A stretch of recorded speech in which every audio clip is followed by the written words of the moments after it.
one thing that you wanted to clear up or kind of explain what happened is the conversation that I guess the situation that took place between the photo shoot that you did with Reco Chapple and how it started. So can you kind of explain that? Fix it, Jesus. Phaedra, fix it, Jesus. But no, that was just very crazy. Like, literally, it was just very much so ironic. Okay. That was just very weird. What I know you gotta, and this is a good example when Mariah gives you a little bit of truth and a whole lot of lies, and then you don't know what to believe because she speaks with conviction. She'll lie with conviction. She will lie with conviction, straight face, very stern posture, and I'm in the upright, and I'm been. Don't believe the hype. Don't believe the hype, honey. Don't believe the banana in the tailpipe. I'm just telling you what it is. Don't believe it. But the whole ordeal with the photo shoot, it was a random call for me, actually. Reco Chapple had, a very successful and well-recognized photographer coming in town to do a photo shoot. Truth be told, the photo shoot was not for me or Mariah. Let me just keep it all the way real. So that means we were third choices anyway, and that's all right with me. It is what it is. He told me that he was trying to get Arian from Love and Hip Hop, and that she canceled. Okay, can I just tell you what he said? You don't really have to. I'll tell you what. I'll tell you what the truth is. What the truth is, and you'll see if it lines up with what it is. And if the truth is the truth, you know what I mean? Like, you can tell the truth 50,000 times. It's never going to change. It's the truth. Oh, when you get to telling lies, those things don't really hold up, so you kind of change pieces. The story kind of falters here and there. But with the photo shoot, it wasn't for me or Mariah. It had nothing to do with us. He had a well-recognized photographer coming in town. He wanted to do something with his business. It is Reco's business to make decisions for his business. And he was launching his new online magazine of some sort, and the photo shoot was for Arian from Love and Hip Hop, and so I guess she must have pulled out and canceled on him. And naturally, he would do what anyone would do. He would call his next celebrity friend, and he and Mariah, they've been friends since high school. They were friends since high school. So naturally, he called her first. Hey, girl, I really need you. It's a crunch for me. This girl is canceled on me. Can you come in and do this photo shoot with me? She then said that she was already booked by another photographer, and so he was like, okay, no problem. Well, what's Quad's number? Now, I know a lot of times people are a bit confused as how the number got passed from one person to the next, and if Quad and Reco were really friends, and why didn't he have her phone number? Well, I'll tell you, Reco and I went to college together. You know how many years ago that's been? I've had so many different phone numbers since then. He, of course, has had so many different phone numbers as well since then. And so people lose touch. Doesn't mean they're not friends. They just lose touch. Has that happened to you before? Okay, so people just lose touch. So basically, he asked her, hey, you have Quad's phone number? She gave it to him. Hey, this is her number, whoop, whoop, whoop, to save face. Few minutes later, it was a knockout, drag-out argument about how dare you go and film somebody and shoot somebody first from my circle. You supposed to shoot me first. I'm supposed to be the one and the only. You're wrong. And I mean, it was a whole lot of to do with that. And I actually saw the text messages, that she was texting him, like literally arguing, and saying, like how wrong he was. And I think he had posted a couple of text messages in regards of that to that, but not all of them. And basically, she was pissed off at him for saying, I'm a choose Quad first. And it really wasn't like he chose me first. It's just that she was already booked, and let me go on. Let me move on to my next friend. And so I don't really understand what the argument was about. Why was there even an argument? It's Reco's business. He can do and choose and move the way he wants to with his business, his brand, how he wants to put himself out there. He doesn't have to wait for Mariah to give him the okay to do so. And I just felt like this sense of entitlement and the ego that's just a real struggle for her, and it's making her lose very valuable friendships, and so that's how the whole photo shoot thing came about.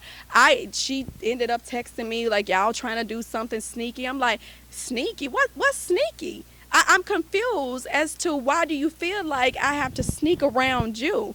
Did he not ask you first? Well, were you not booked? Yes, he asked you first. You said you were booked. What's wrong with him moving on to the next person? Why does that have to be sneaking? He had no idea initially that she was booked for a photo shoot. How would he know that? He doesn't share a Google Calendar with her. He doesn't share a Google Calendar with her, so how would he know that she was booked?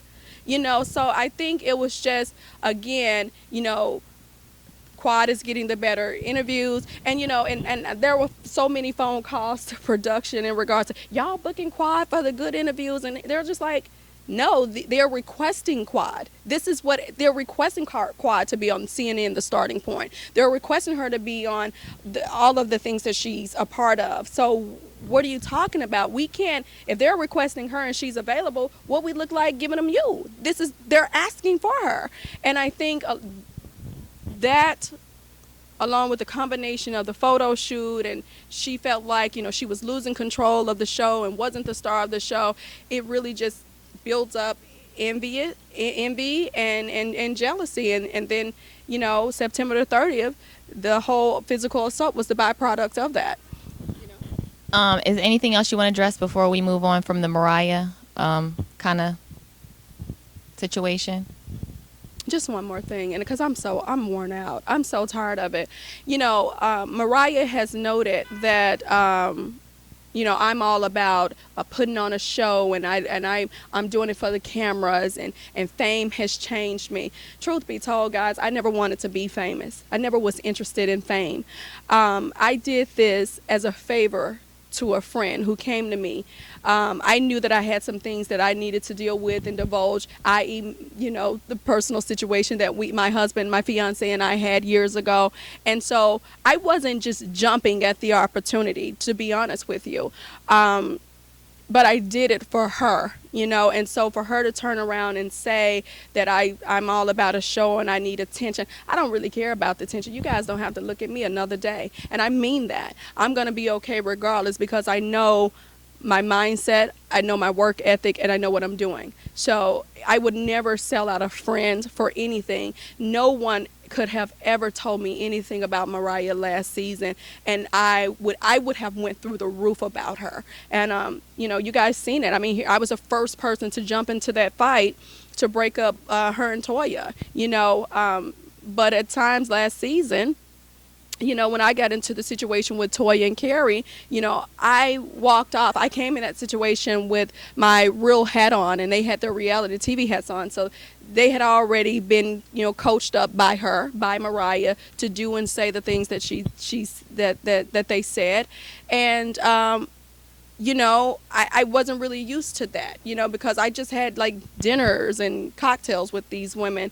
And I think that she just really wanted everyone to come down hard on me, and that she can sit back and look like the prim proper one while I'm being, dirtied up, or I'm bringing the drama to the forefront. That's really not my life.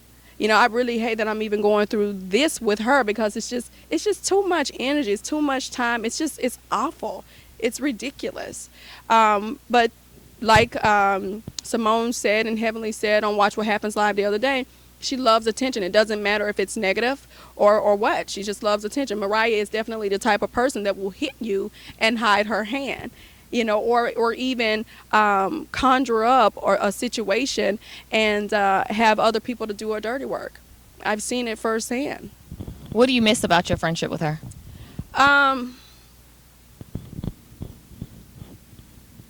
What do I miss about my friendship with her?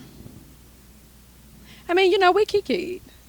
We'll kiki and leg slap to the honey. We do it for the gods.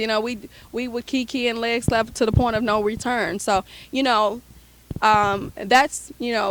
something that I definitely miss between her and I. But it's the kikiing and leg slapping worth me sacrificing my self-respect You know, is it worth me, someone constantly trying to put me in a subordinate role to them? You know, there was an article she did in Sister to Sister, and I just wish, I wish people would really pay attention, because it just screams out everything that I'm telling you. The whole jealousy and envy thing. She's like, now it seems like that Quad is trying to surpass the teacher.